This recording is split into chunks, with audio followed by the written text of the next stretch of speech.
Hey Dave, how are you? Hey, Going on? How doing well this evening?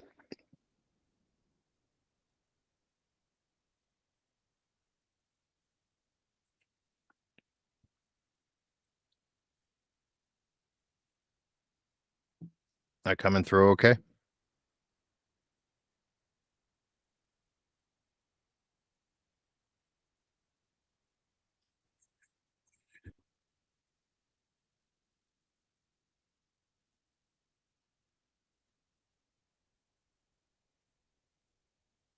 Sure.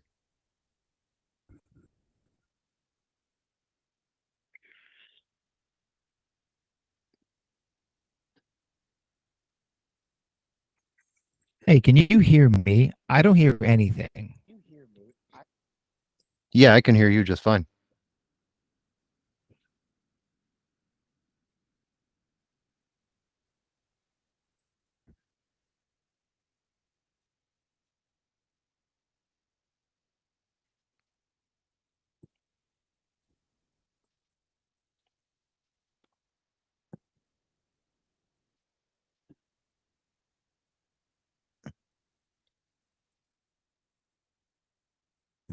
So now, can you say something?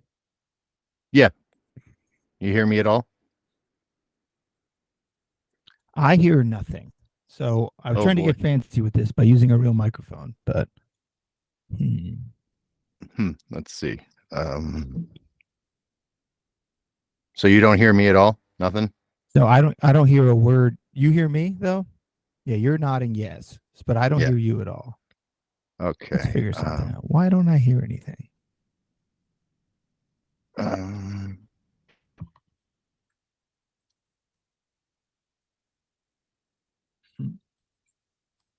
Are you sure your microphone is on? oh yeah, I can hear me. Hmm.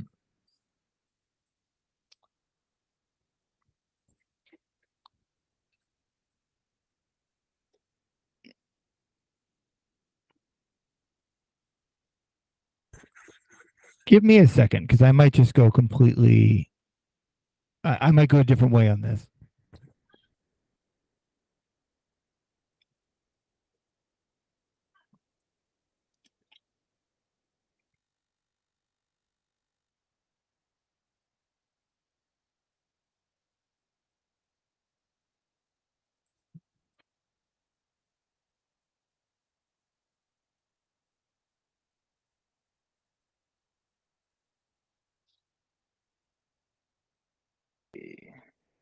All right, now what's going on? I can hear you. All right, I hear you now. This is the first time I've heard you. Wow. So, That's that's an odd thing. so I feel like I successfully used this device for a podcast once, but I end up just doing AirPods because that's just what works easier. And it's a Focusrite, is it not? Yes. That's what I'm using. Well, it maybe this town ain't big enough for the both of them. It doesn't want to do it. This is what I use to record both the Planet on the Chain 7 inches. No kidding. Yeah. So I got my money's worth out of it, but I really wanted to try to make it sound nice, but Well, it's we can make not this work. working. Yeah, yeah. I Let me just clean this shit up, but I'm listening. yeah. Just I believe we met twice a long time ago when you were okay. in Tear It Up, and oh God, what band was it that you were in before? Dead Nation? It, That's what I was in before Tear It Up. I'm going back to like 2001. So that would have been Tear It Up in 2001. That would have been Tear It Up, and you did the split with Fast Times. Mm-hmm. And a good friend of mine played in Fast Times for a tour very briefly, and then they figured out that he was a terrible drummer. His name is Brixton or something like that. Dave Morcavage. What tour was that? Oh gosh, I'm trying to remember. We're talking many years and brain cells ago, but I think he played with them like it wasn't even like a tour. I think it was like 2 to 4 shows max. Okay. And he just was terrible. That's funny because they had a dude. I want to say his name was. I'm going to see if I can get higher up. But not as precariously sitting as it was. They had a dude who did I think a.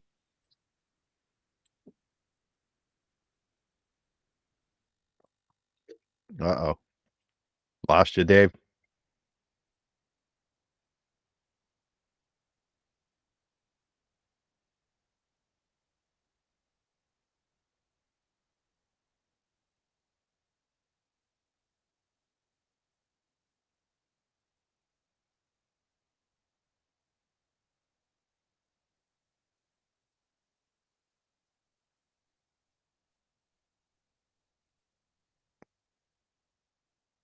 Hmm.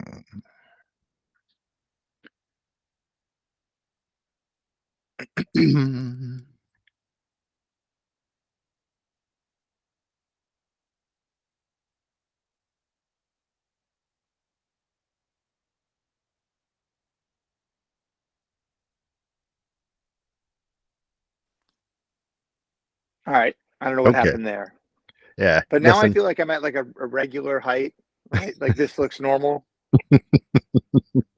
I don't know if I need like a MySpace angle where I'm looking. It's above me. Yeah, Where do you live? I'm from the Scranton, Pennsylvania area. So Oh. I mean, we used to see you guys a lot back in the day. And I remember the first Planet on a Chain 7-inch came out, I remember not knowing that it was you and thinking to myself, man, that sounds like Dave from Tear It Up. And it was kind of a great surprise for me. But I have to say, like, you guys, when you were in Tear It Up, you did a lot of records, like in a pretty short span of time. But this is like, you guys are compacting a lot into a very brief time. You froze, and I don't know if it's. I mean, I have now. You're froze. Yep, frozen.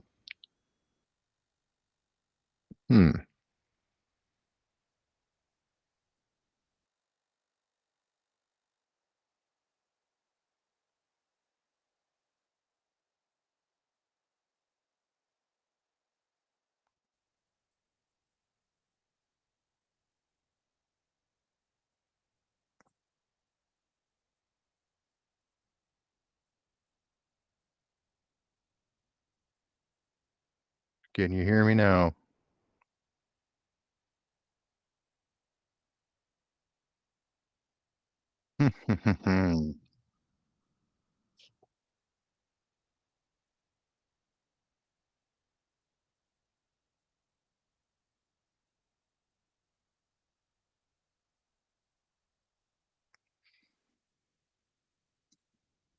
Good.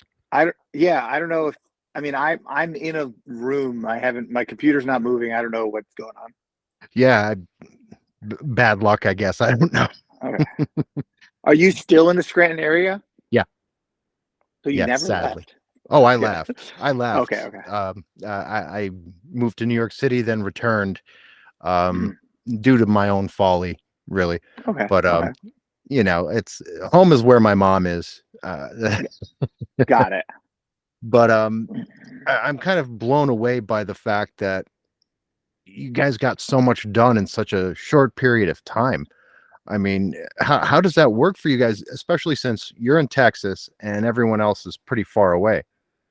Yeah, they're all in Oakland, so they practice weekly, and Brian just is like a songwriting machine. And since Al joined, I think I'm not sure if Al's written any songs yet, but I know that he has like written his own like leads and solos, and like there's definitely like this place is left open for Al to do something. But Brian is just like a songwriting machine. So he's kind of like always this like there's an app called like Scratch Track. So he's always like recording little bits, and then they become songs and they get worked around a little bit. So there's not a lot of like first draft is what you hear. Like he is kind of always refining it. And I'm always kind of like using the notes app on my phone to just write like song ideas. Not as much actual lyrics. Once in a while you'll get like 4 lines that may or may not even be in the song, but you know, I'll think of something, like write it down, or I'll read something in a book. I read a lot. So I'll read something and make a note to like that it might not even make any sense by the time I get back to it, but or the finished song might be like pretty far from the original idea. But you know, my notes app is still very full, so whenever Brian just drops 10 songs on me that I need to write lyrics for, I'll like panic like I could never do this again, and then I'll do it. That's kind of how it goes every time. You're an avid reader as well. What's your poison? Would be my question then. So I spent as like a non-reader, I just would basically read like music stuff. Don't do that. I would read music stuff, or I'd read like true crime, and then I kind of just got burned on it. And I really think that reading a lot of true crime like was like fucking with me, and I think it was like not healthy. So I kind of just started reading novels. I tried to do the classics for a little bit and didn't love it. I mean, I'll just like Google like 2023 like mystery or something like that and read like relatively new books. I'll pepper it in with like the occasional nonfiction or the occasional music book, but like, I mean, I read like novels at this point, and I mean, guilty pleasure. There was all these like heist books about a character named Parker. There's like 30 of them or something like that. There's a ton of them. I think I'm on like the 11th one, and they're like 250 page like fast reads. So it's like I'll read some like slog of a book about like I've read a really kind of boring book about Houdini, and then I'm like, okay, well now I'll just read one of these Parker books, and it'll like be a good palate cleanse. So yeah, but I mean, I kind of mix it up as that I don't want to just read mystery, like, you know, heisty, like crime books. I don't want to, but I mean, there's so many true crime books that at a certain point I'm like, I can't do this. And, you know, my partner is a librarian, so I try to use the libraries since they're a great resource for us. And, you know, I switched from a regular book to Kindle, and you just get so much shit. And like, I don't know if you went to college, but Oh yeah, you can go. Yeah, I went you for can. English lit actually. Yeah, but you can go buy your books at the college bookstore, and then they give you like $1, you know, when you bring them back. I mean, selling books to like half price books, like it's insulting. Like, so I don't have the space to just keep buy, you know, 50 books a year somewhere, and you know, so the books I end up buying at this point are some like small press stuff just to like support the artist, and some punk photo type books that you want to read in like a sitting and then keep for some reason. Oh yeah, I mean, I still have like that Reflections on Straight Edge book that came out back. Like, Oh when am I yeah. gonna never read it again? But the fact that it sits on my shelf, just like the like legitimately thousands of records I own at this point, Mhm. I have an attachment to it. It's Do you weird. how often do you reread books though? Uh, there are certain novels that I reread once a year religiously. Um, Okay. there are others that I will read once and never pick up again. It has to be something that it's weird. I would have had to have read it when I was a teenager, and it would have had to really do something intrinsic to my being. Like a lot of Clive Barker's early Mhm. novels, I tend to reread every couple years. Like a Magica, and there are these like large, sweeping, like vile and Mhm. sexually perverse novels, but I first read them when I was like 12, 13, 14 years old. I was not absorbing them in the correct manner when I was that age. Yeah. So every couple years I do go back to them and I mean, yeah, reread I them mean, stem to stern. I haven't reread that many books in my life. That's the thing. Like, that's another reason why I'm like, why am I keeping all these books? Hmm. Like at one point, probably in like 2004, the girl I was dating, we broke up, and I basically lost all my books. And it was a lot of like, there's a couple books I rebought. I mean, it wasn't like we got in some like crazy fight and she like, you know, but it was just like I moved out, and then I just like didn't get. I took my records, took my clothes, and like some of my stuff. That's just like I'll get this other stuff later, and I just never got it.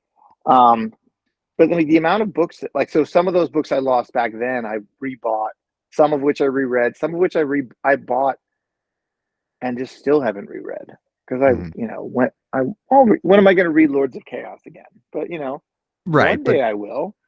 it, You I know. think something like Lords of Chaos, though, or Reflections on Straight Edge, all ages book, at the Mhm. very least, we could go back and read passages like, wait, who was it that killed the guy in the park again?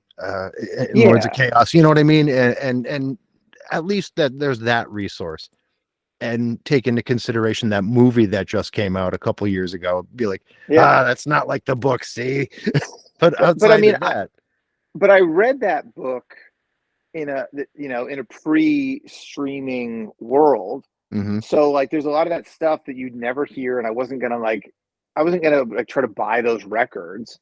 Um, and you know, reading like even like reading music books, like the last music book I read was this book called like Major Labels that kind of gives like a blurb on a few different genres. And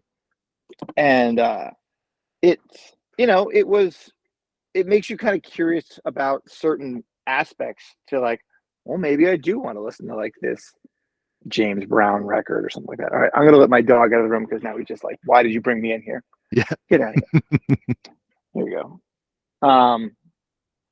But I mean, but like, that's one of those things about rereading books that like, especially with music books, like I'll find myself listening to like, you know, a little bit of a song to be like, oh, like now I'm like sort of inspired by it, or reading books. I mean, like that song Cocalero, to do shameless plugs, like that was based off of reading a book that kind of, it was like a super trashy book about like hiring what I, in my mental image, it was like Gran Torino era, like Clint Eastwood, like to try to stop cocaine. But also it was like super hokey, but also reading a book about the illegal like gold trade. And, you know, so like the combination of those two things is what I made one cohesive thought about. Because one of them was pretty hokey, but one of them, I mean, it is just a lot of like people who are like just taken advantage of to make someone else super rich. And you'll find that in drugs, you'll find that in diamonds, you'll find that in gold, you'll find that in a lot of, you know, big money ticket items. That there's not like some guy who, not the guy who who works in a mine is not then like getting in his Maserati at the end of the day. You know? And I don't know why that was the first fancy car I thought of, but yeah, that's what you get. But if you think about it, I mean, for the most part, unless you really love your vocation, we're all a part of that, I guess, in a way. But a lot of those luxury items, there's blood on all of it. And I think that's probably a big part of why I became like a vegetarian and a vegan when I was a kid, because of the fur industry and how horrific that was. But it seems to me that only the morally bereft place the dollar amount on these items that they would blow that kind of money on, whereas I look at it as opulent and disgusting. I mean, I don't think it's like a punk cliche that like I legit don't care about money. You know, like I recently changed jobs and everyone's like, oh, like congratulations, or you know, oh, like, you know, getting out of here, getting more money. I'm like, I'm actually not making more money. I'm actually like took a pay cut because like I don't give a shit. Mm-hmm. You know, like I haven't gotten my first check yet, but like I assume I'll be able to get by. You know, I assume I'll be able to keep the lights on and keep paying for the house and doing all the things I need to do. But I think unless you've got like, you know, like a bunch of kids or like some sort of, you know, Charlie and the Chocolate Factory style, like invalid parents you have to maintain. Like, if you hate your job, then don't do it. You know, there's so much life that you have to lead, and there's so much of your time is spent at work. Like, I just don't, if you hate it and you don't need to get out of there. I mean, I was trying to get another job for like a year and a half before I finally got this other job.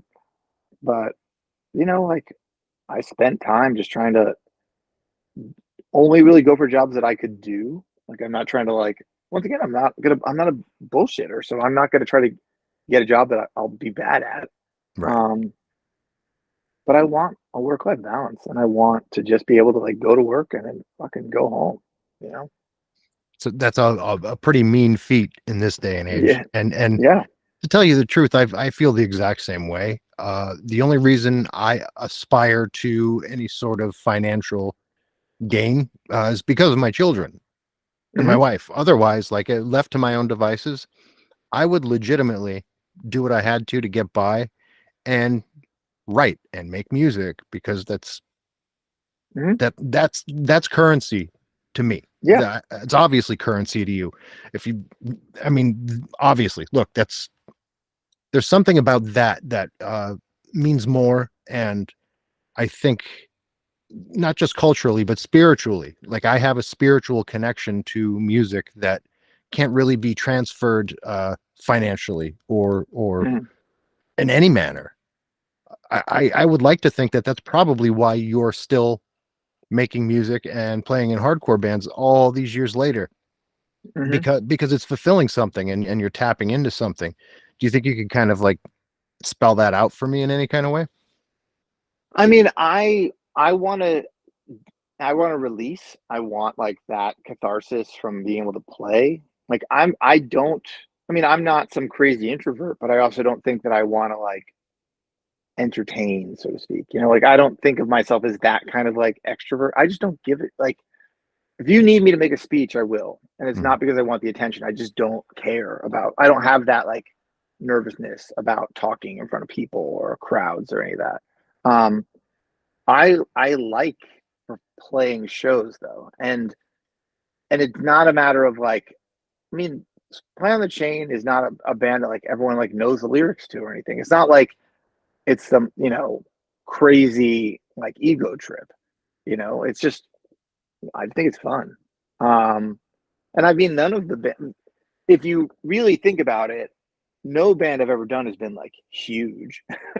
Well, Like beloved, yes, but sure, but like I wasn't like making any money. I wasn't like it wasn't like my job. It wasn't I did it was fun, you know. But I've done other bands that couldn't get arrested, right. Um and it's for me like I don't like think about the art, so to speak, but like I do enjoy making flyers. I do enjoy writing lyrics. I do enjoy jumping around and yelling.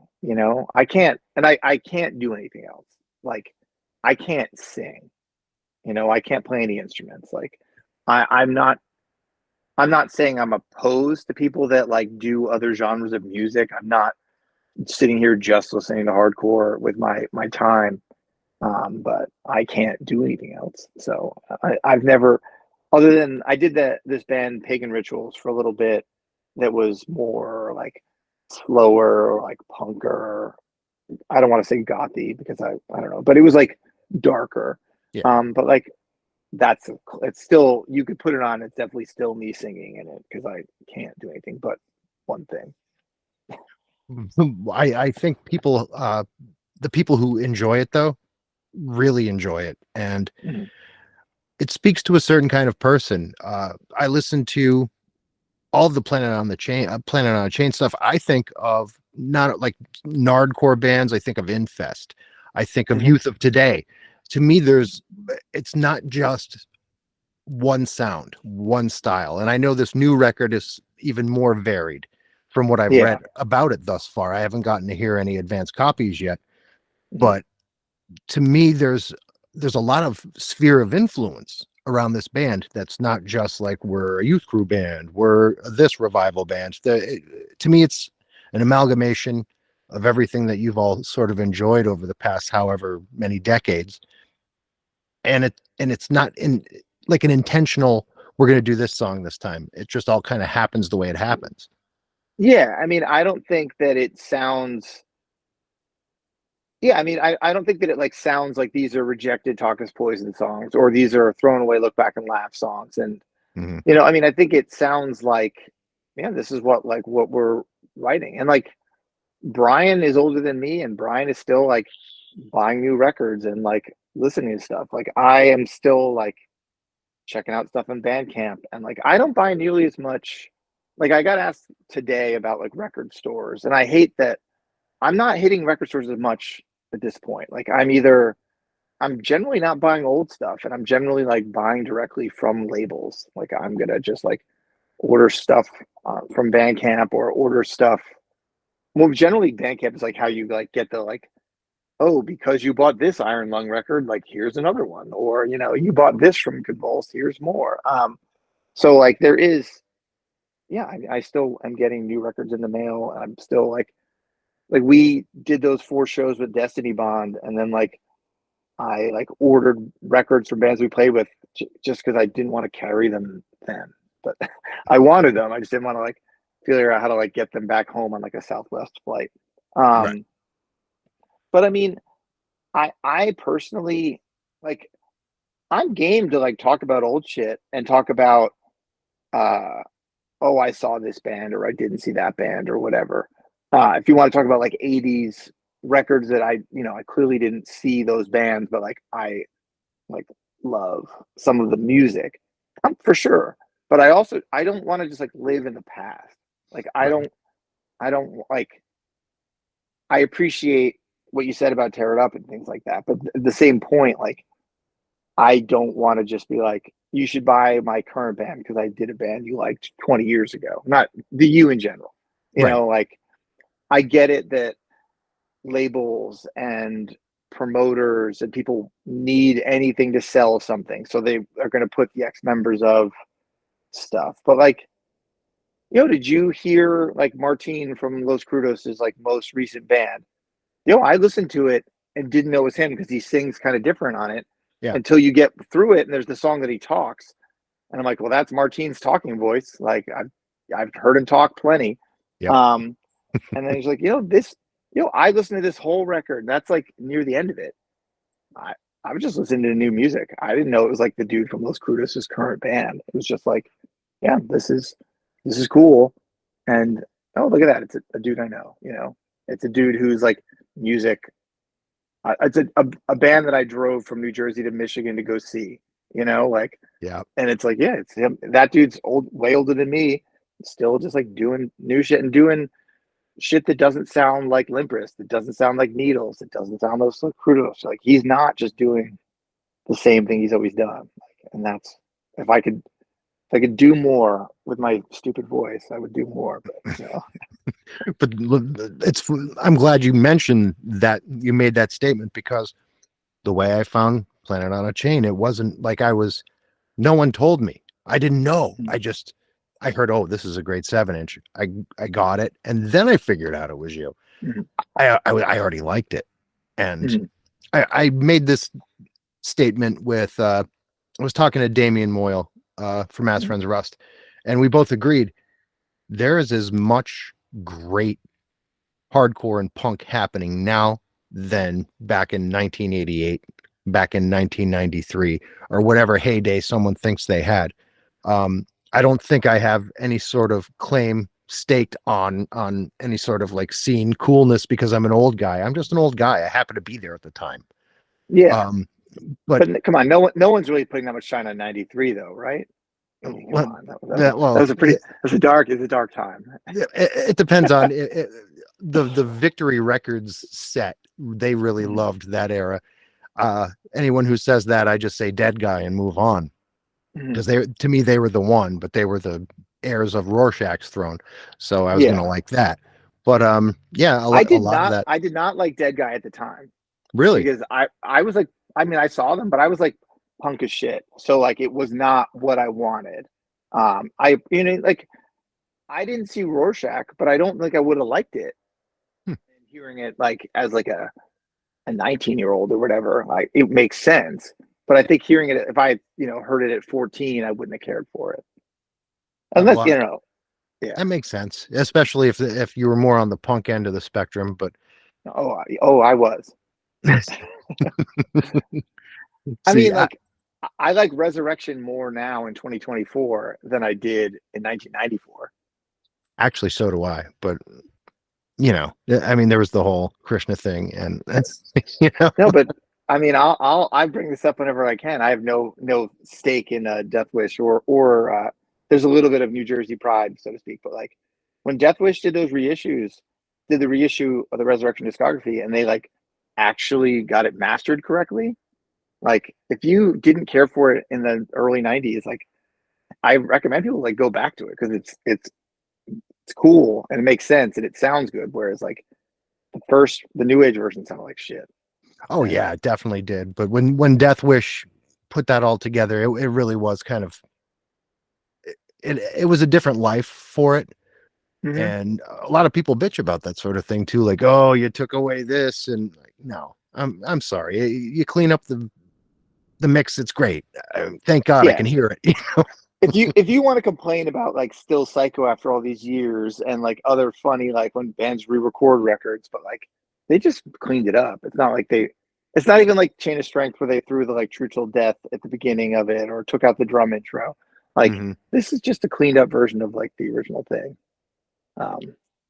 Yeah, I mean, I think right now in this generation, these kids, like the kids my daughter's age, my daughter's 23.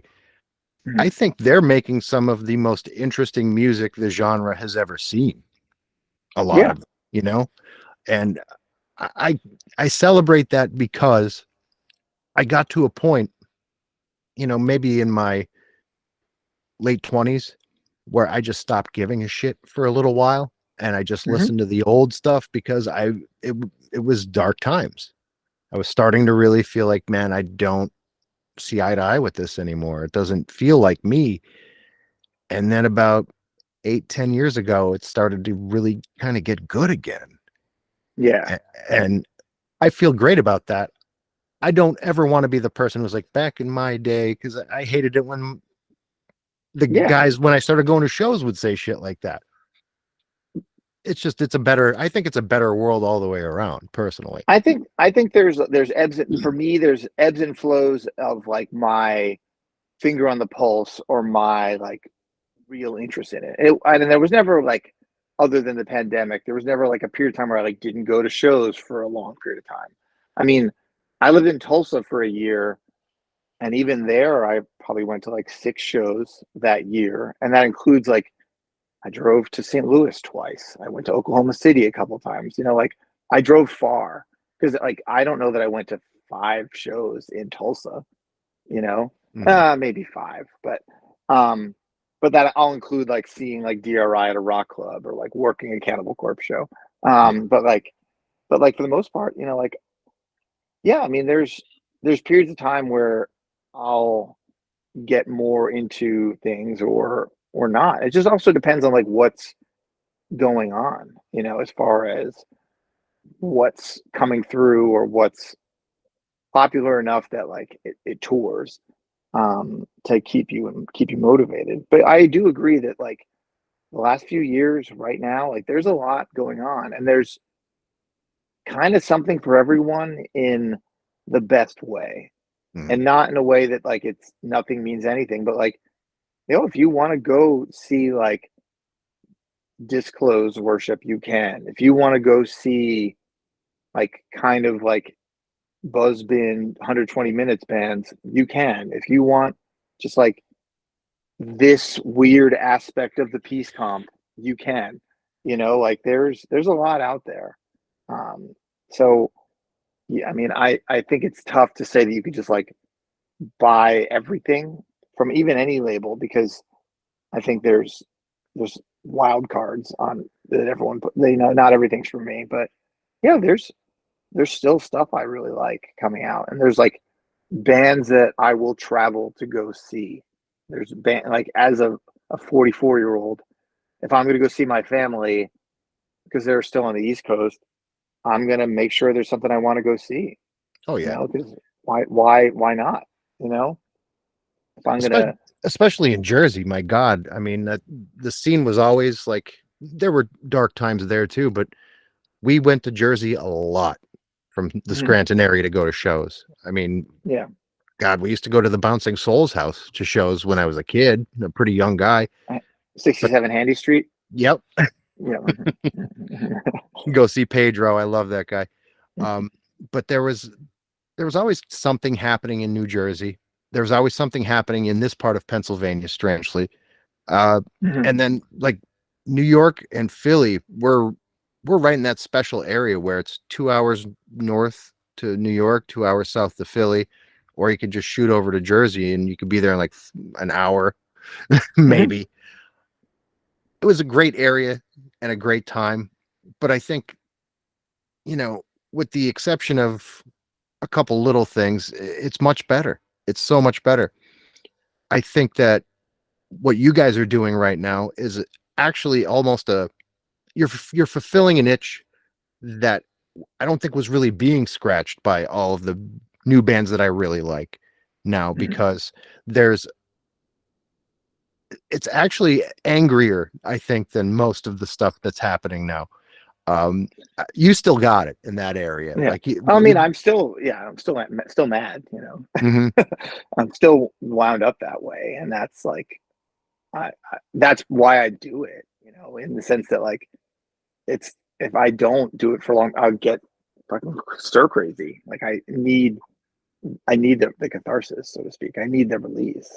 So, and like, I don't want to write I hate myself lyrics. I'd rather turn it around, and I'll turn it around to either write about a fictitious you that may actually be I hate myself lyrics that I just made it about like a third person, or just find something else to be mad about. Like there's plenty of injustice, or there's plenty of like fucked up shit. And I think as much as we could talk about how great punk is right now, like I think the world's terrible. Yeah, well, that's why punk is so great right now, because the world, for as much as, and I say this in all honesty, I think the younger people, there's outliers, but I think a majority of them are getting really, really cool in this day and age, because they're accepting of so many more human conditions that certainly would have been more than frowned upon when we were younger. Yeah.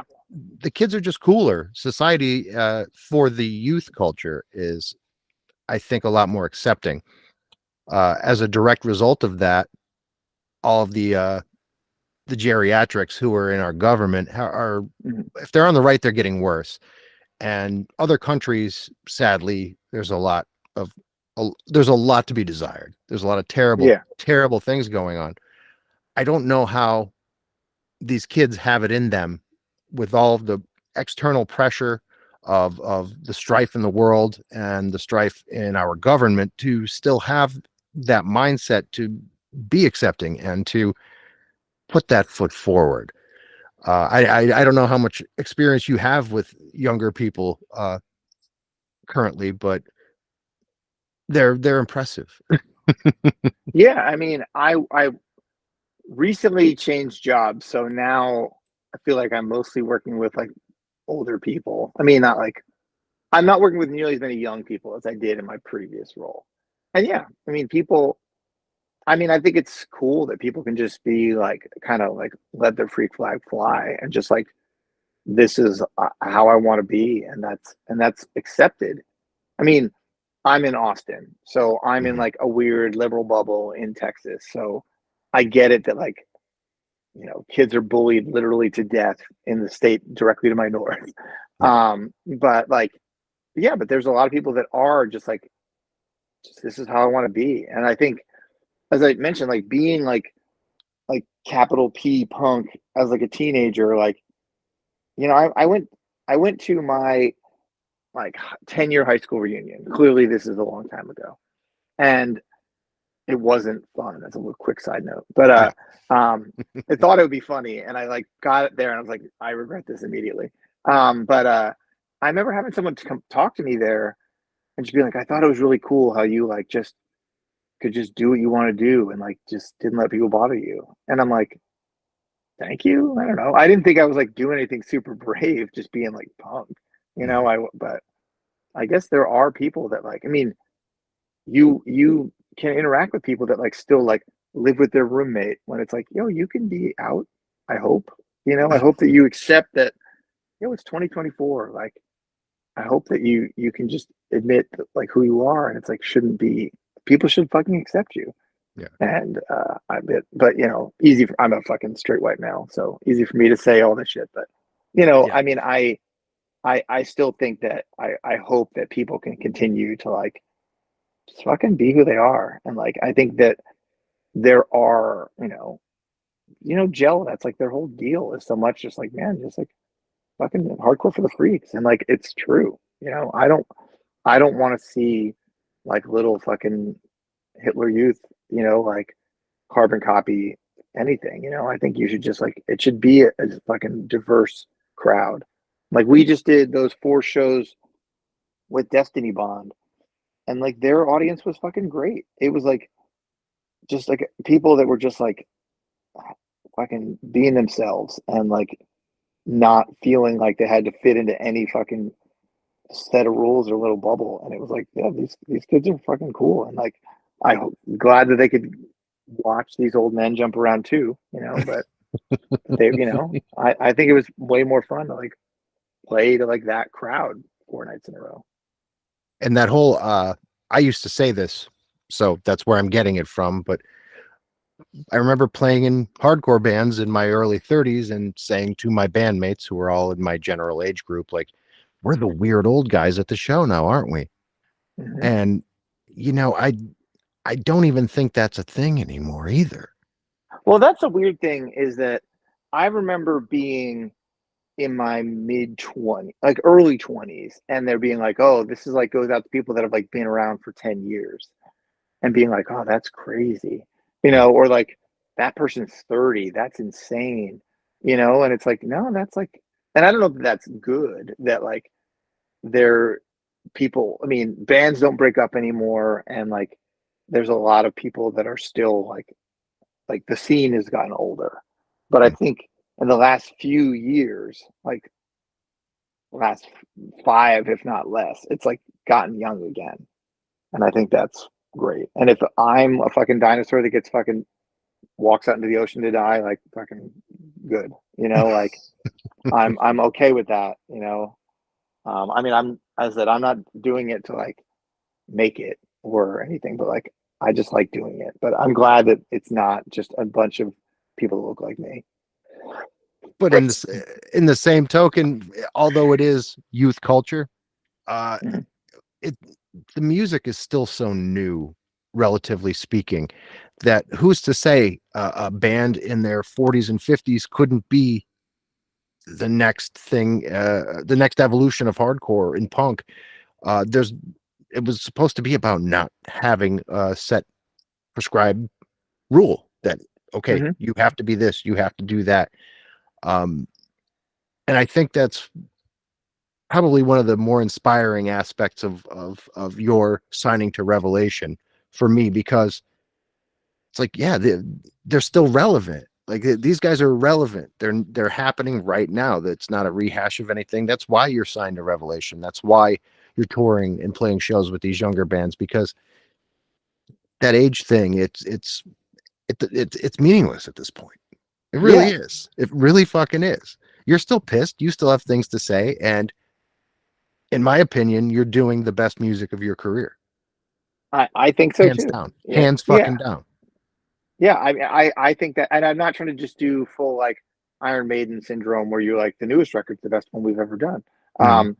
But like, yeah, I don't think it's like phoned in, and I do think that like if someone's like, oh, what do your bands sound like? You're tell me, old man, like tell me about touring in 2000. Um, I'm gonna be like, listen to the newest thing I did. Mhm. Listen to that, you know. And it's, I'd much rather like, I'm never gonna be like, oh yeah, I used to be somebody. Like, check out fucking this record from 24 years ago. That's never what I'm gonna do. I'm gonna tell them to check out Boxed In, and you know, whenever Culture of Death comes out, Mhm. I'll tell them to do that. Because like, I, yeah, I mean, this also a little side note for me, personal victory. I feel like this is my first real second LP, because I think Deprogrammed, debatably, it's kind of on the fence if I count it, because it is re-recorded songs from the first 2 demos, which came mhm. out as 7 inches. But like lots of bands re-record their demos to be on their real record. But gray area aside, Culture of Death is like entirely. And there's we did a comp track, which we did 2 versions of. There's a Bay Area comp track that is also, that song is also on Culture of Death, but otherwise entirely new songs. But Tear It Up didn't do 2 LPs. Dead Nation didn't do 2 LPs, so it's my Splitting Headache or Obedience. Like no one did 2 full LPs, so from, this old man did something new, you know, for himself. it, I mean, there has to be a part of you that's like, my God, I'm on Revelation Records, Oh, for sure. because Yeah, I mean, that are in the with the black star and the gold yeah, box. I mean, that meant something. Like that was when I was a kid. I used to like lie and say I was on free lunch so I could take my parents' lunch money and order from Revelation when they were still in New York. Buy 7 inches. Like it meant everything. It was a badge of honor. There's got to be a part of you that's just like, all right, I'm on for Rev. sure. You know? Yeah. I mean, I want like Super Bowl rings to be like, I've got three Rev stars, you know? But yeah, I know. And I said, there's weird things you feel like. There's the times where something bad happens in your life and you're like, oh, I guess I'm not a sociopath.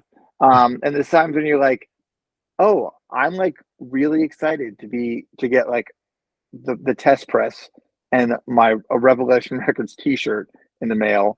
You know, because like, oh yeah, here's your record, you know.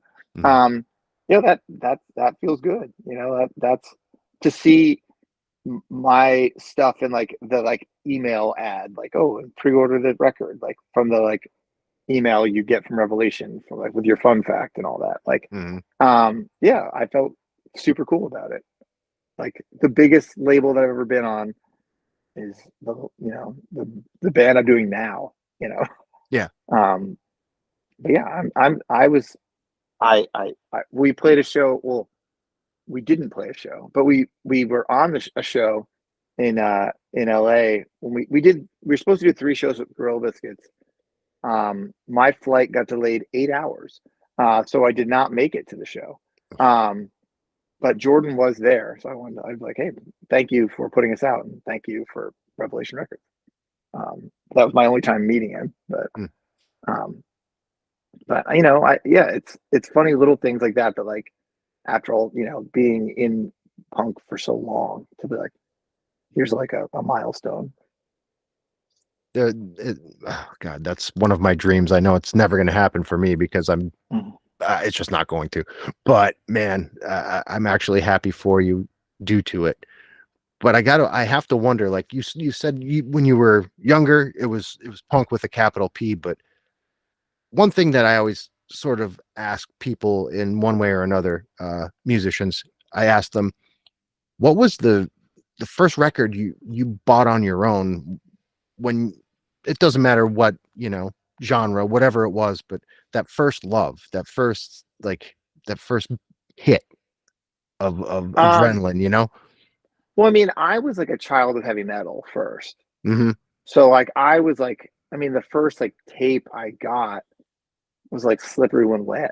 You know, Nice. like I'm from New Jersey and a hair metal dude. So like I went the journey of just like cock rock, but also like punk style completists. Like when I met Matt, who was in Dead Nation, we met in like 90 when we were like little kids. And, you know, telling him that like my favorite band was like Whitesnake, and him going to my house and being like, whoa, this dude has like 11 Whitesnake tapes. Like, it's not like, oh, he just like, oh, like Steve Vai is in the band, they just put out Slip of the Tongue or whatever. It's like, no, like he has like the fucking blues records and shit, like when they were trying to be Led Zeppelin. But I mean, there's like, you know, want a funny record? This is a good funny thing. When this record came out, so this is a funny like spiky hair punk compilation. It's from like '94. It was like, this isn't like England in 1982 or 1983. Like, this is bands from New Jersey, New York, and Connecticut, you know, like current bands that are like punk, and there's like, they don't all sound the same. Like, you know, they don't all like the Casualties, but also there's like the Piss weren't punk looking, you know, like the Bristles were like old men, like, you know, like it was a little bit of everything. And like I Let It Rock in Montclair, New Jersey, which is not convenient. I was like 15 or some shit. I couldn't drive. I feel like the second time I went there, I bought Pogo-Tac. It might have been the first time I went there, I bought Pogo-Tac and like a Blank 77 7-inch. And like the next time I went, I bought like the first Casualty 7-inch. Like I just kept being like, well, I already have this. Like now I got to buy these. And like it just like opened up a like, I've got to get all the records by these bands that are on here. And then you just like, you people in the mid and early 90s love splits. So you just keep getting like, and if you're a kid who's only can buy 2 7-inches or whatever, you're like, you want to get your money's worth. So you're going to buy comps and things like that to like hear more stuff. I mean, that's just a funny record that I just thought about pulling out because I knew it would be right next to me. I just saw Chad from Blanks like 4 days ago. I see. Does he live there? Yeah. I see Chad all the time because I went to school for English lit, but I'm a plumber. Okay. Because that's about all I can do. And he works for Simplex Grinnell / Johnson Controls. He works on fire suppression systems. And the place I work, he's there all the time doing stuff. And yeah, I've known him fucking forever. But my God, it's funny how people from that world, we end up in like the straight world, but it's still like, dude, you're still that guy. And he still they still play. So as I mentioned, I will time visiting family. So my dad's in pretty rough shape. So I was out there last maybe. And while I was there, I saw Poison Ruin twice and I saw High Viz. It was like when High Viz was playing New York. And Mike Blank was at the High Viz show. I heard his voice. Like I recognized his voice. So I went up to him like, hey, Mike. Zero hesitation. He's like, hey, Dave. It's like, yo, I bet you I haven't seen that dude. At that point, I'm like, probably haven't seen you in 25 years. Easy. He's like, when was the last time I saw you? I'm like, I don't know. But I bet you it was before 1998, you know? Like, yeah, I was, but I was, I mean, I knew if you could explain who I was to Chad, he would know who I am but I was much friendlier with Mike, Renee, Tim, Chad being my fourth friend, so to speak, of the dudes in that band. But like when I was 15, 16, I was seeing the Blanks or the Casualties like every weekend. And then just kind of got crustier going to ABC No Rio, going to Stog 13.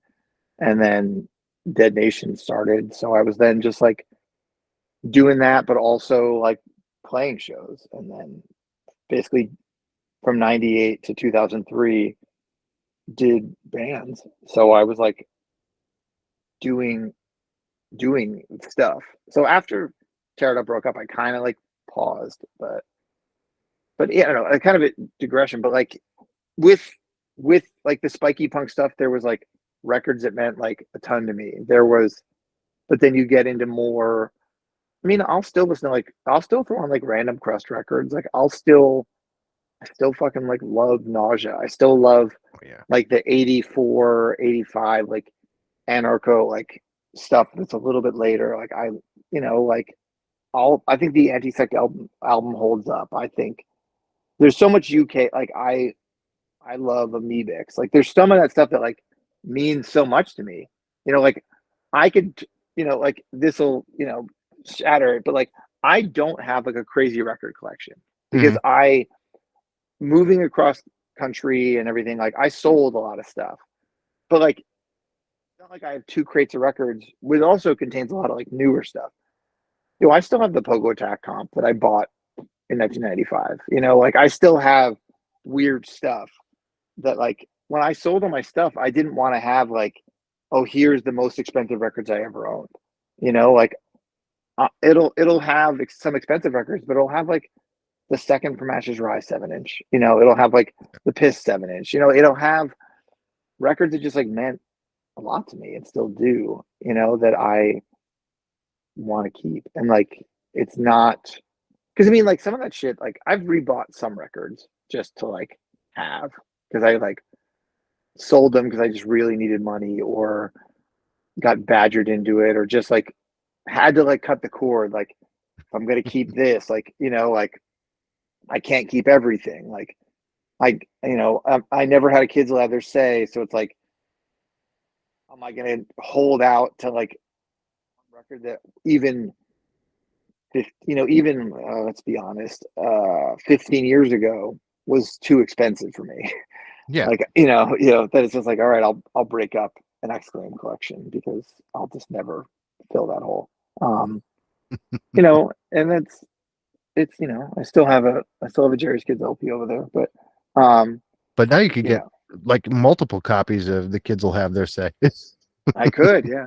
But I mean, I still have my like weird copies of the Jerry's Kids LP that like whoever owned the insert like hung it on their wall, so it has like they wrote the band's name and it's like cut in half. Because why it was cut in half, I don't know, but I assume they cut it in half so they could post, because there's like pinholes in it, so whoever wanted to hang this like shitty collage did it. But yeah, I mean, like, what am I going to sell this? I mean, I could, it's an Exclaim record. It's not like it's worth nothing, but like, I'd rather just have some of this stuff. But I can't keep it all. And the people that kept it all, kudos to you. I don't know. I've sold some pretty, I guess, impressive stuff, if you want to consider dollar values. But I mean, I can say in all honesty, I have over 4,000 records, and I really, really love all those records, but I don't listen to all of them. So am I going to sell them eventually? Yeah, it's coming. It's coming sooner than I'd like to admit. But because I mean, I had points in my life where I listened to, like, that was my main way of listening to music, was records, and now, I mean, it's just like convenience on your phone and shit like that, or through like a Bluetooth speaker while you're like doing dishes or making dinner or something like that. That I mean, I'll come in here and listen. Like, I still enjoy the feeling of like sitting in a chair or listening to an LP and like reading the lyrics and like taking in the whole thing. But I don't have enough hours in the day to just like sit in this room, as I do have hours to like be sitting at work and having music playing there.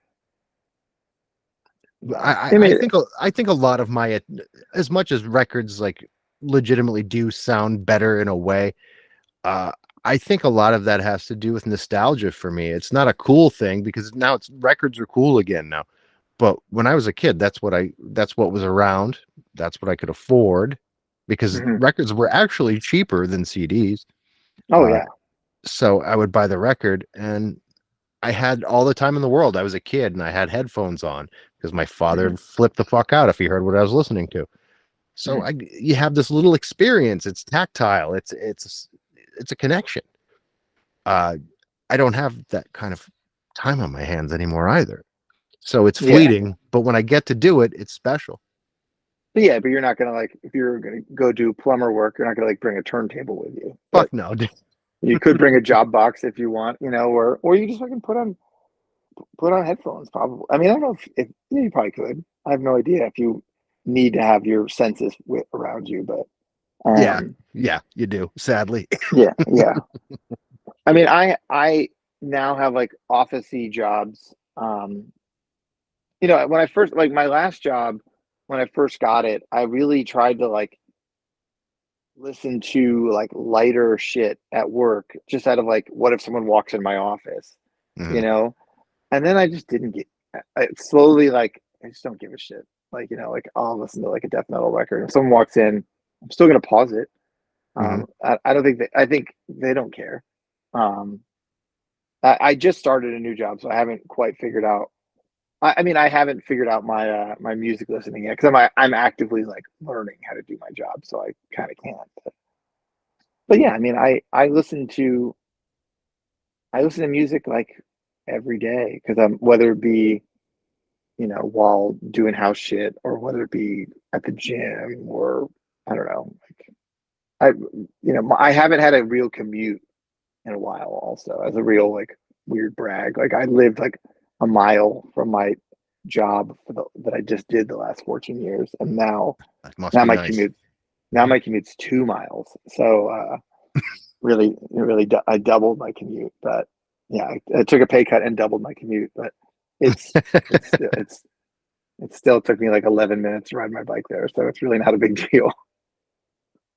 So was But that yeah. was that a mental health move on your part then, because it was a pay cut and you doubled that precarious 2 mile Yes, commute? 100%, 100%. Okay. Yeah, yeah. I just need to change. I've worked in the animal welfare industry since 2008, and Mhm. now I don't. So now, that was just, I couldn't do it anymore. It's too much. Well, maybe you should talk me out of it, because my wife and I are starting a rescue. Okay. What are you trying to rescue? Dog, like domestic animals to begin with, dogs, cats. We're going to buy a farm eventually and rescue horses as well, because it just so happens in this area, very rural. And people do have a tendency to buy animals and then just surrender them for no good reason. They need a place to go. We just need to find a way to make it not financially solvent, because that's impossible, but get some help anyway. Yeah. I mean, there's things you can do to test your emotional fortitude, as far as like getting like pregnant dogs from a shelter per se, and fostering them until those puppies are 8 weeks old or whatever, and then adopting them out. You could do that probably, I don't really know, but you could do that probably through your local shelter, which may give you some degree of finance. They might help you as far as like food and stuff, supplies, medical stuff. And you might have like we're fostering too now that they help us out with, as a matter of fact. the dog that was in here earlier was a foster fail. I have another foster fail downstairs. I had one successful foster, but I've had 2 dogs for the last more than 10 years, in some capacity or another. When my one dog passed, my partner had a dog, so we both entered the relationship with a dog. So we had those 2. Then that dog died, so we had one for a little bit. Fostered Bon Me, the dog that was in here. My old pit died, so then we had one dog for a little bit. Fostered one successfully. Fostered one and kept her. Yeah, so I never had like a crazy madhouse of dogs. Never had more than 2, but we have 4 and we have 4 dogs and 3 cats in the house right now that are ours. Everything else is fosters, but it's probably insane what we're doing currently. People do it all the time. I just think I think a thing I would tell people, the same way that I think that you, the individual, shouldn't like despise your work, because you should just do something else, because it's just gonna be like, it's gonna be bad for your like soul. I think if your animals become a burden on you and you start to resent them for what you have to do, it's bad for you, and it's probably bad for them, because they probably can sense it in some degree, that like they're not bringing you joy. So like, I mean, this country, every shelter's full that isn't a kill shelter. There's, whether it be the economy, what particular thing you want to blame it on. There's a fuckload of dogs and cats out there, and there's not, even if for everyone that like wants to get pets, like there's plenty of people that don't, and there's plenty of people that like get a dog and then like get pregnant, or they like have like a 2-year-old and get a dog at the same time. It's like, that dog's not going to get like the time of day from you. I think you, the individual, should get a dog if you like want to be there for it. I mean, cats are another story. You can kind of, they're like furniture. Yeah, I mean, like you can be there for a cat and really be like doing 25%, and they're like, perfect, that's what I want. The dog, you have to be home. Kind of, yeah. I mean, to me, I got my old pit in 2009, and to me that was like such a crazy cramp in my style, like that was like responsibility, for the real responsibility for the first time in my life. And it's, you know, becomes a drag at points where you're like, you can't immediately just like go out and do the thing. Like my current situation, my partner and I, it's hard for us to travel together because we have to like figure out what to do with two dogs. Yeah. You know, I talked to someone recently that spent like an ignorant amount of money on their dog when they went on the two of them, and that's another couple, when they went out of town. It's just like, really, that you paid more than I would pay, especially if you have a bunch. Yeah. You know, you gotta, it can get crazy. And I'm someone who values like experiencing life and doing stuff. For being like a straight edge vegan, like I do want to live life. Yeah.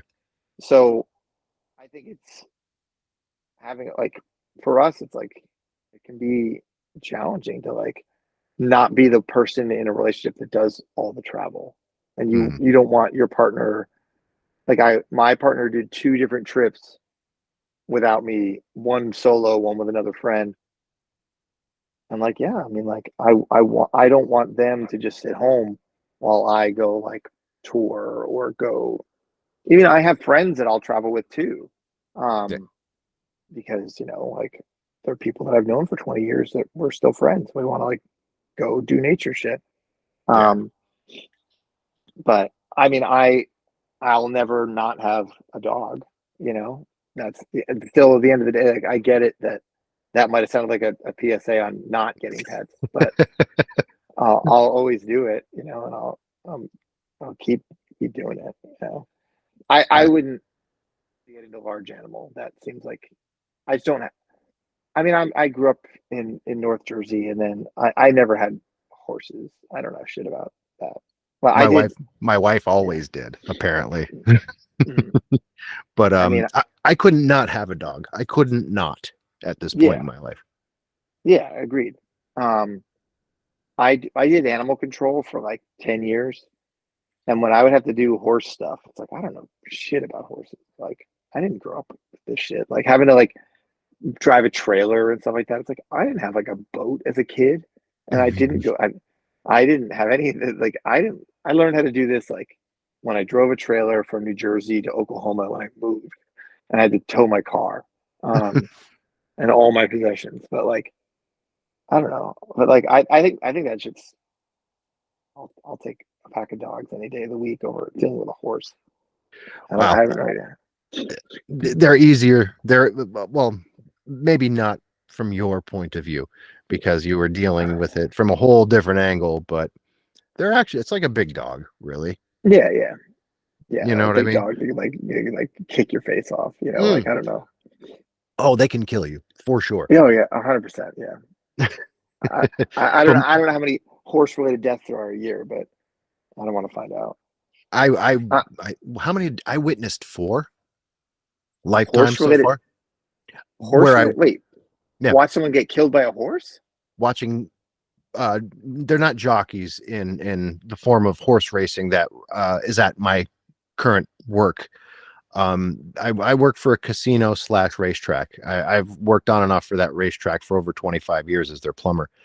And as the races go on, sometimes accidents occur, and they ride on what's called a sulky. It's a 2-wheeled bike type thing that hangs off the back of the horse instead of riding on the horse. And sometimes if there's an accident, their ankle will get hung up in one of the straps for the sulky, and the guys get drugged to death. And I've witnessed that 4 times. That's rather alarming. Yeah, it's vicious. It's vicious. I mean, because of doing animal control, I've seen plenty of dead bodies, but they're usually been dead for a bit when I get there. So that's wild. Yeah. But thankfully, I'm not intimately involved with that aspect of the business. I just happen to be there as it occurs.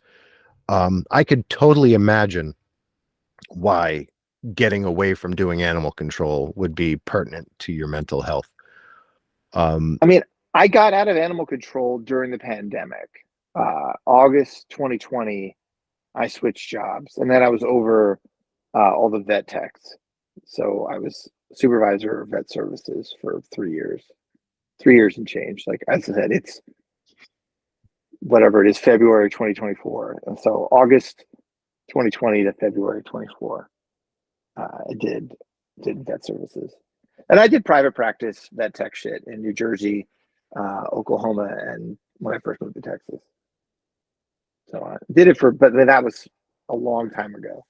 Mhm. So it was like did it. So I mean, I was doing like shit and money shit and hiring, talent acquisition or whatever the hell.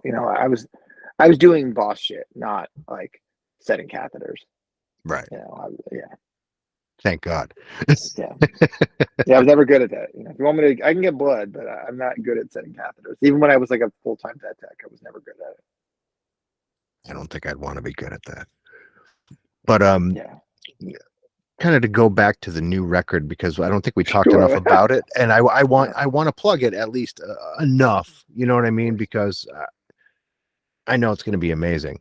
Not only from what I've read, it's going to be a bit more varied musically, but also the appearance of it vastly dissimilar from the way on the cover. It's not. Yeah, I didn't make the cover of this one. Yeah, you didn't make the yeah. cover. The way the band's name is written out on the front is almost somewhere between crust punk and death metal in appearance. Yeah, it's musically not, but yeah, it does have like a much like your metalier look. But like it's definitely like maybe it'll be one of those things like the Final Conflict LP where I probably passed it a million times before I actually like listened to it, and then was like, oh, this is awesome. Like why it just looked. I just assumed it was like super metal. Yeah. No, I mean I think we just I don't know. I mean, in our defense, the deprogram was like just going to be a digital record. So the initial photo cover was like just for like Spotify and stuff like that, and then it became a real record. But yeah, I mean, I'm happy with the record. The record looks cool. Brian has copies at his house. I hope to get one soon, but but the regular layout, like I think because we did, we do try to be more active for a band that everyone's in California but me. We played 24 shows or whatever. Like we try to get out there. So we got some photos to mix into this record. And Brian, like as I said, he writes great riffs, and he will do art layout, and like we'll be constantly like working on like, oh, I made like posters, or I made stickers, or I made new shirt designs. Like he's has a good eye for that stuff, and I hope enjoys doing it because he does it a lot. I mean, I think the record, it does. I've made jokes to people that Vocalero is like his fastest song on the record, so I've like made jokes that like it's the like no pain no gain of this record, like the one straight up hardcore song on the second P.O.A.C record, but like there's other it's obviously like still a hardcore punk record. Like there's the songs are like a smidge longer, but they're not like opuses or anything. Like they're not neurosis long. no, they're still all pretty short.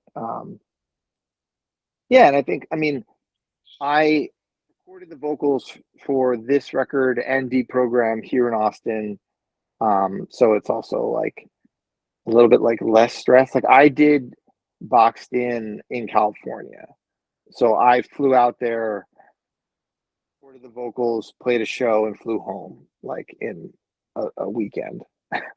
So like legit. That's awesome. So I'm glad that I didn't have to do that. But I mean, we demo everything though. Also, like we record everything, and like practice. So like especially boxed in, I recorded. I think I recorded like demo versions of those songs like 3 times. just to like be like very ready to record that LP. And I think that's just like, if you have like those demos aren't released, or really shouldn't be, but like, you know, if you have the ability to do that, I think it's great for, especially because I don't practice with them.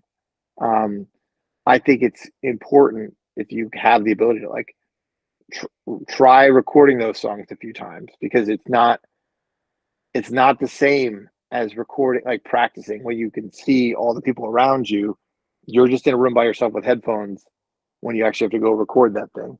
Yeah. So practicing doing that, I think, is what makes recording so much easier. And for doing a band that's a recording project in certain ways, recording is my least favorite part about being in a band. So, you know, that's another reason why we have to play, because it would be torture for me if all it was recording.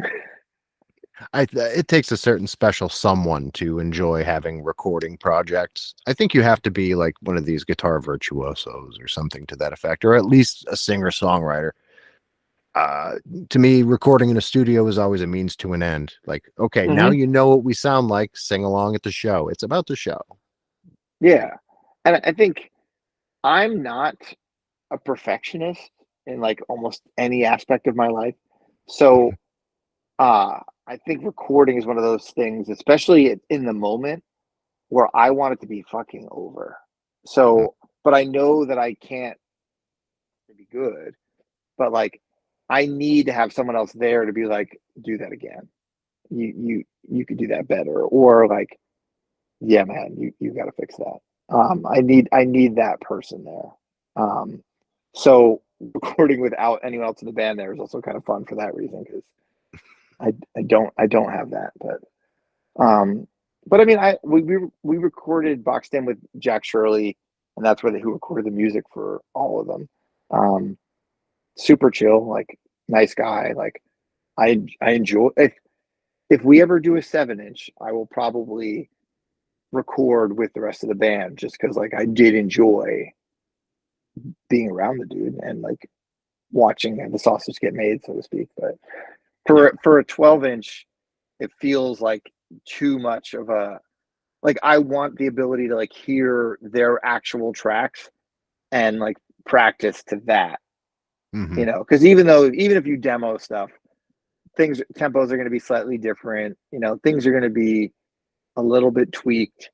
I'd rather like hear like, this is exactly what I need to sing. Like, I mean, Boxed In, I had so much lead time from the music to the vocals that it like, I really was like very rehearsed for that recording. I think that once this record comes out, I think it's going to get different for you guys. I think this is going to be the big one, and I know that people were already very excited about, you know, the compilation record, the records before. There's a special buzz going on with this one right now. It's because everyone I know is talking about it, like, oh, this is going to be the one. Like, I don't know what it is. I think this is going to be the one, man. I hope so. I hope you're right. I mean, we're trying to, for being a band that like, you know, as I said, I can't just go on the road all the time. But like, we're gonna do 2 weeks in Europe. We're gonna we're doing the Pacific Northwest twice this year for some reason. I mean, I think I was just talking to somebody. It's fun that we did a 4-show Pacific Northwest, and then the next shows we do are 3-show Pacific Northwest. So really hitting that market. But we're talking about going to Japan. Like, we're going to try to do a few things. Like, I've never been to Japan ever, so I'm excited to do that. But yeah, like, just within reason, like, I'd like to get back to the East Coast. I mean, we don't have any shows in California slated at this point, so we should probably figure that out. I mean, we were supposed to it didn't come together, but we were going to do an East Coast thing in May, but it just kind of fell apart. We'll figure out more shit, but it's just a matter of like life, and I have a mortgage and a job that I just changed. I mean, that's the other thing with me changing jobs. How long can I go without them knowing that I'm like a rocker or some shit? You know, like Right. how long can I keep like my life incognito? Um, but it's gonna be one of those things where it's like when I got the job, I told HR like, "Hey, I have like a big trip in June, so like I need like 2 weeks off for sure, just Mhm. so you know." But I mean, where are they gonna be like, "Oh, where are you going?" I can't be like, "Oh, I'm going to 14 different places." That'll be too weird. You know, you know, Well, they're gonna figure it out eventually. Yeah, I'd and say rip hopefully the they're Band-Aid yeah. off now. I had to tell a dude at work that I was vegan today because I'm like, once again, I would love to like keep that a secret, but the dude like they had all these donuts, and I'm like, hey man, like just between you and I, like I'm vegan, like I'm not like just being rude, not trying to eat your snacks, but like here's it is what it is. Um, but yeah, I In mean, yeah. Go in my ahead. industry, it's a mess because plumbers and electricians and these burly, a lot of Trumpy type dudes, uh, barbecues all the time, and I'm standing there like eating like a piece of bread or like what you're not hungry? It's like, no, I don't eat meat. Oh, why don't you just put cheese on that? Because I don't eat cheese. Like trying to explain veganism to a certain subset of human beings, and I'm not trying to Yeah. talk badly about them because some of them are quite nice people, but they just don't. They don't get it. No, I mean, I don't want to like talk about it, but like I had to like I just had to like the one dude, this is years ago, like give me a bunch of shit about like, oh, but like, like you can eat grass and all this bullshit. It's like, yo, man, like I've been fucking vegetarian since like 96. I don't know, Mhm. man. Like I'm not like some like 12-year-old who's like, oh, I'm gonna do this and like not know that like pepperoni pizza counts, like, yeah, man, like I've been fucking vegetarian a long time. I've been vegan a fucking long time, like so what? I don't know. I'm not like fucking throwing red paint on you or anything like that. Like I'm just fucking doing my shit, I don't Mhm. know. I mean, there's so much of that that's just like, it's like will it come up that I like don't drink? Like I don't know, it's work. I don't know. I'd like to think that like I mean I worked with plenty of people that didn't seem to I mean maybe they don't pay attention, but like remember that I'm like a dude that I like one of the doctors at the place I just worked was talking to me about going. I just went to Puerto Vallarta. It's like talking to me about like restaurants. And it's like, this dude's worked with me for years. He doesn't know that I don't drink or that I'm vegan. That's fine. Like I guess I'm doing a good job then by like not bringing it up. Um, but like, yeah, with switching jobs, if I didn't switch jobs, I wouldn't think twice about it because I would just be like, yeah, man, going out of town. They all like my old boss knew what I did and like if I was gonna go on tour or go like constantly, like especially last year, I feel like we did a lot of like just like impromptu two show kind of weekends. Um, yeah, I mean, I would just take off. Now at least I have a Monday through Friday gig, so I, even just doing other like going to a wedding and doing other going to see my family. I'm taking off like a Friday one week or a Monday another week, like nothing too bad, but eventually it's gonna be a takeoff for like a bit, maybe. Yeah. I mean, it's 14 shows in June. Um, we haven't really announced it, but like we're doing that K-Town festival and that got announced. We're doing this crazy show with like Judge Integrity, Conservative Military Image, Slapshot, like yeah, like some like that shows like near the very end of tour. Like so like the second show of tour and the like last show of tour have been announced. So it's like people aren't gonna assume we're like flying to Europe twice in June. Um, but we just haven't. I mean, as I said, I don't think it's a secret, but we just haven't really like made a big post about going to Europe in June. Yeah, well, this won't come out for a while anyway. Usually I take a couple weeks. My thought for this anyway was I was going to put it out closer to when the record's going to come out, Mhm. just to kind of hype up the record. But I'm not going to obviously put this part in the public aspect of the show. But I need to talk to somebody else about conservative military image for a minute, because they confuse me. Uh-huh. It's all tongue in cheek, right? Am I assuming correctly that they're just goofing around? I don't know. I mean, if this is off the record, Way off the record. I'd never fuck you like I mean, that. I think the dude's like an FSU dude, so I think it's like not. I mean, not fully. I saw them when they played Texas, Mm-hmm. and it's like the dude's a fucking monster. And I mean, I was just saying this to somebody. Like, I don't like a grab your shirt and yell in your face, regardless. Like, full stop. Like, it could be a 90-pound girl or like a 260 linebacker looking dude, which is what this dude is. I don't like that. I'm not. That to me is just not fun. Yeah. I mean, it's fine. I like it more than I like Skinhead, as far as the two, like kind of like are these serious bands of Skinhead persuasion right now. Mm-hmm. I don't really ever like throw it on per se. It's fine, but I think it's got to be a little bit of a goof, but the dude's fucking scary looking. Yeah. Yeah. As far as like the new, even skinhead adjacent stuff, because I always liked Oi. I always loved Cockspar. My wedding song was "We're Coming Back" by Cockspar. That's what we walked into my wedding to. But I think that there's something about them that almost makes me feel like they're on the line. I'd rather listen to like, the Chisel or somebody like that, a little more tuneful. But I really like the Chisel, and I really like High Viz, and I know that they're not really like an Oi band, but there's something about them that almost feels mod. Yeah. Do you like Mess? Yeah. I love that. Yeah. Like that's a band that I will potentially like go to Mexico to go see. It's like on my like, I mean, my partner and I just went to Mexico.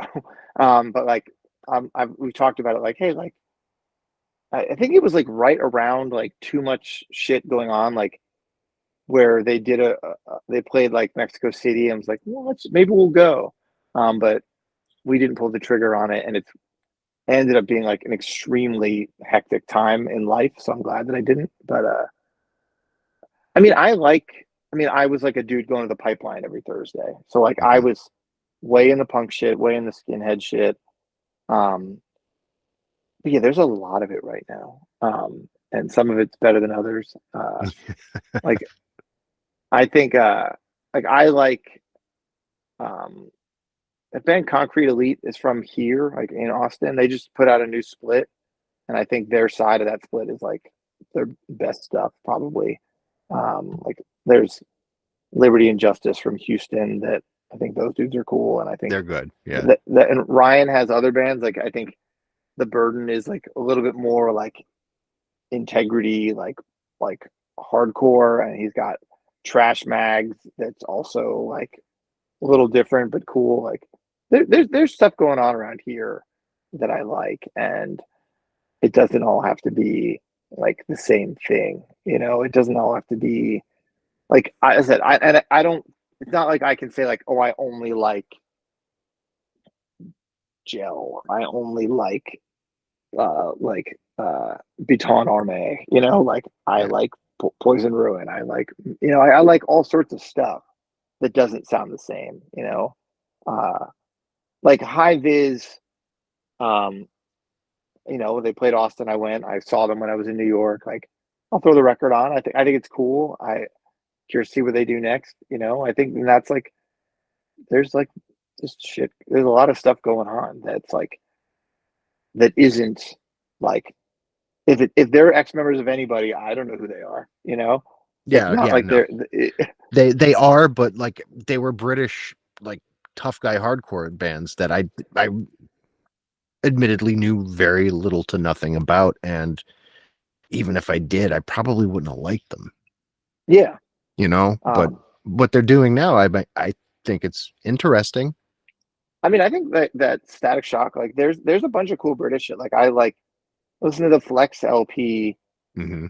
yesterday, you know, like I think that's and like then I mean that's the thing. I don't think of myself as some sort of like Anglophile, but like I was like super big on like the UK 82, 83 type stuff. But then there's also like, you know, bands like Heresy gets the you know, everyone talks about Heresy, but like Ripcord is the one, you know? Yeah, for sure, absolutely. And then after Ripcord in 96, maybe he did those two Spite records. Hmm. Fucking great. That was like the Blind Destruction labels. It was like Restarts and Spite. And like there was a bunch of things going on at like mid late 90s in UK, but then they did like Dumbstruck. Like that dude just did a bunch of shit. And like that's like all I could ever hope to be. It's just like another dude like the dude from Ripcord who just like has kind of one voice that he used for all those bands, but you know, like still doing stuff even if he's not like 23 anymore, you know. Yeah, I mean the UK hardcore is like not a thing that like people make a huge deal out of, but like, you know, some of No, I mean I think that shit was cool. it You know, was, but like I thought Conflict when I was a kid, especially, I thought Conflict, fucking the sun rose and set to them. oh You know yeah. what I mean? There's certain bands from the UK that just were ubiquitous to me, and of course, the Crass, of course, when I was a kid, especially. But Conflict were the one actually for me between the two, if I'm being truthful. And I know Oh, that's for sure, probably agreed. No, I heresy agree. to most people, but yeah, Conflict for me, Uh, number one. I will say that I saw Conflict at CB's and it was fucking awful. Mhm. Terrible. I Yeah, like left the like one time I saw them, they sucked too. I was like 3 songs in, I think I left. I was like, yep, this sucks. And it's probably like a show that I like just went to see then. And I was like, nope, I'm out of here. Um, Can't win them but all. yeah, no, you can't. But I do want to ask one more thing though before like we get tangential again, and I'm gonna Mm, have to roll because I gotta put my kid to bed. But I ask everybody this, and you know I don't obviously. If you haven't noticed, we ramble. It's more of like two guys talking, getting to know one another. sure. I hate interviews. I think they fucking suck. But No, I'd rather do this style, yeah. I do have one question I ask everybody Mhm. because I got to have a format, and it's telling of who you are as a person, and that question is always, what is it that terrifies you on an existential level? Meaning, what is that one thing that scared you your whole fucking life that it may not even make sense, but it's that Oh, one core that like freaks you the fuck out? ooh, all right. I mean, are we going like I think the idea of drowning seems terrible. I think getting caught on fire seems terrible. Yeah, I mean, on a lighthearted note, I remember getting a banana split on 9/11 because we're like, well, we're all gonna fucking die anyway. Um, but I don't, I'm not afraid of flying. Oh, you know, this is a funny, weird one. I I don't have a problem in a car per se, but like going super fast on like a motorcycle or a bicycle really fucking freaks me out. Oh And yeah. I had motorcycles for a few years and like I'm game to go fucking 45 miles an hour all day long. But like the idea of going like 75 on a highway or 80 miles an hour, like, Nope. I never got used to it. Because I had two different motorcycle accidents and you know that is a thing that like even like fucking riding a bike, I don't want to go super fast. Hmm. Cars, you're in a box, I don't think about it, but that's a like an embarrassing fear. People like, oh, motorcycle, the open road. I'd much even though it's legit much more dangerous, I'd rather zip around a city all day long. I'd rather Hmm. be like in like moderate traffic and like cutting around people than like on a road with no one around it. Um, that I think is terrifying. I mean, the thing that sucks, this is like more existential. I think that the way our country is at this point, like yo, I don't want to get in a fucking race war. I don't No. want to. I mean, in reality, I don't want to get in a class war. I think, but I feel like it's almost like at some point you're just going to encounter a fucking mass shooter at this point. Like it feels like the odds. I mean, I probably just like the media we consume, but like I that's my Twitter is just fucking dark fucking shit, and that to me is terrifying. I think that our country is just getting more and more. No one believes anybody. Like facts don't matter, and No. nothing, and people don't believe anybody, and you yourself get cynical about believing anybody. That it makes it. I'm not sure I My understand. watch thinks I'm talking to it, but like, there's just it's too much. I mean, I don't know. You have children, but like I could never want to have kids because I think the world's terrible, and I think that we have multiple wars going on at the same time. You have people that are fucking self-immolating in response to it. Yeah. That like I don't know what could be worse than that. We spend fucking millions and billions of dollars on an industry that guns. Like I don't give a shit if you want to own guns. Like legit, I'm not trying to take your guns away, but like I don't know like a reputable legal reason for like assault rifles. Not one. And, there isn't, because there isn't one. But everyone's like, oh, like I used to talk to a guy at my last job about, we would have like actually pretty reasonable political discourse conversations, and he's like, oh, it's a slippery slope. It's like, hey man, like there's a lot of laws in the world, and they're not like, in your lifetime have the speed limits gone down? Like no. Like you can have regulations on stuff without them actively changing. Like like your car has a seatbelt. You've had a pretty similar seatbelt in your car since the 70s. You can make restrictions on things without them slowly like being a noose that just tightens around your neck. Like I think if you, the individual, wants to own a shotgun, go for it. You want to own a fucking regular ass rifle, I don't care. But if you're literally just buying weapons of war, why? If you want to go fucking do crime, I guess. But like, don't act like it's not that. Yeah. And the thing is, like, I remember very large swaths of time where assault rifles were not legal. It's actually kind of recent that they are. Oh yeah. So at what point, like when the Constitution was drafted, for example, when the right to bear arms came into being, we were running around with fucking muskets, bro. You know what I mean? But how long it takes to fucking pack a musket. But I think since the things that were passed by, I guess, Clinton, that kind of, actually, were they, the things that when they eventually expired during George Bush, I think mass shootings only went up 300%. So I think it's not that big a deal. Yeah, that's all. No, I mean, I don't know.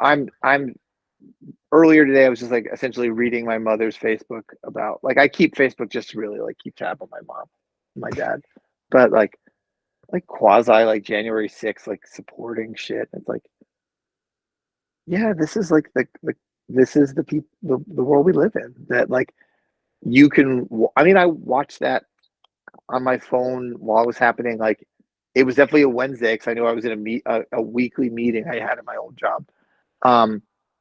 It's like, yeah, like, hey, I don't know what are we gonna sit here and talk about like some bullshit? Like, I think they're about to like overthrow the government. Yeah. And like not in like the cool crass conflict kind of way you thought they would overthrow the government. Like in like the baddies are gonna win. Like it's, and it doesn't, I don't know. That to me, I work for a municipality. I wanna get a pension and then like move out of this country and just live a simple life somewhere else. Well, the big part, my big takeaway from January 6th was, holy shit, is that the guy from Iced Earth? Yeah. Yeah, is that the dude from Mr. Show? Oh no. Yeah, there's a lot of it was fucking, and then to act like it was like a peaceful demonstration. It's like, I don't know. Like there's funny stuff because just like my mom being like, well, does that mean that like anyone who could someone from like Black Lives Matter not be allowed to run for president? You know what? If you want to make a carte blanche, like if you've been arrested for inciting a riot, you can't run for president. Okay. To me, that doesn't feel like a crazy overreach. I don't know. Sure. Yeah, go for it. Why not? I Let's mean, let's call it, let's be even then. Sure, great. yeah, Like but I draw the line at fucking sexual assault, though. Sorry.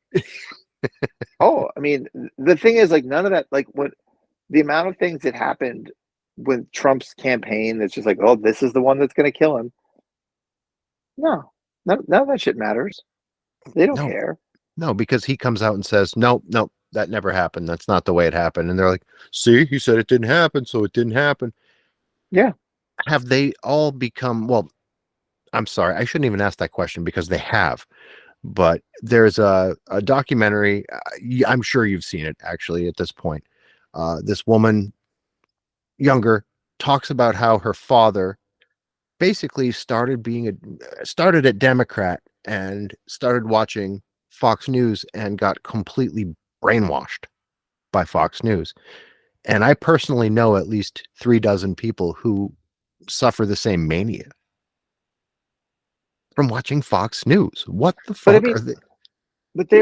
there are people that get just like wrapped up in a lot of causes that like you just, I mean, there are people that got super wrapped up in COVID. There are people that are super wrapped up in Palestine. There are people that are wrapped up because of like their news is their truth. Their social media, all of the media they consume is like of one thing.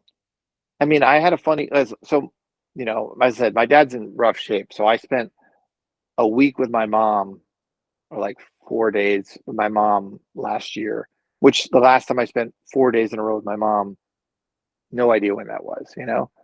And it was just funny because like she made some comment about like, oh, I'm sure, the left is really up in arms about this. And I'm like, I don't know what you're talking about. Like, literally have no idea what you're talking about. And then I made some reference to like Marjorie Taylor Greene. And she's like, I don't know who that is. And it's just like, okay, like that seems insane. But like the way your side paints the left and the way my side paints the right, like, I mean, I also don't, I have no idea how she wouldn't know how Marjorie Taylor Greene is, but, um, like the things that are like just how my Twitter paints the Republican Party is insane. But I don't want to not believe that it's not insane, you know. Right. And the thing, I'm going to keep fucking drinking that Kool-Aid and keep believing that they're sitting around the table with cigars, being like, "Gentlemen, too evil," Yeah. like, and that's what I assume it is, I'll always assume that. And, I will admit I have been very wrapped up in the whole Palestine thing. Not Oh, not for in this sure. not in the sense that, I'm out there cursing Zionists per se or like speaking ill of Israel, but in the same token, the proof's in the pudding. There's a lot of dead Palestinians over European imperialism or Oh, for sure. Eurocentric imperialism.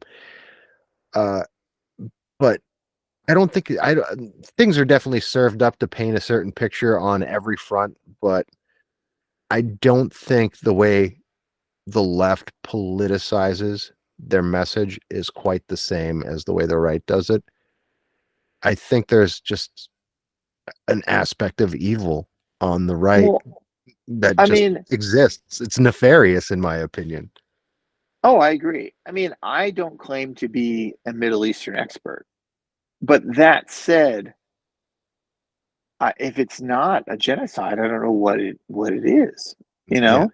yeah, And if you're any conflict, uh, if 1,200 people die and your retribution is 12,000, you have to assume that like your point was well made many thousands of people ago. Mm-hmm. And that's the thing. It's like I don't know what the end game is from the Israeli side, and I don't think if they haven't hit if their end game is anything other than literally wiping out an entire race of people, then I don't know what else they could be going for. You know, Yeah. there've been bombings of hospitals. There's tent cities that are just getting fucking littered with bullets. You know, they're like telling you this is the only safe place to go, and then blowing that place up. You know, it's like with money that they get from us, with Yeah. that they don't need. They're not. I don't know. This is not. You know, I don't read a lot of war books as far as things go. I've read some. You know, I read a book about like the Khmer Rouge and Pol Pot, and I've read Vietnam books, and I don't really read World War II books. I read Survivor, which is like a straight up like that dude's like fucking getting off on how good of a president George W. Bush is. Yeah. Like it's clearly not my political leaning, but I read the whole book anyway. Like I think the wild things that'll happen in my life from a historical standpoint, whether it be Operation Desert Shield, Operation Desert into Storm, whether it be 9/11, whether it be, any host like Afghan war, like the amount of wars that have taken place in our life.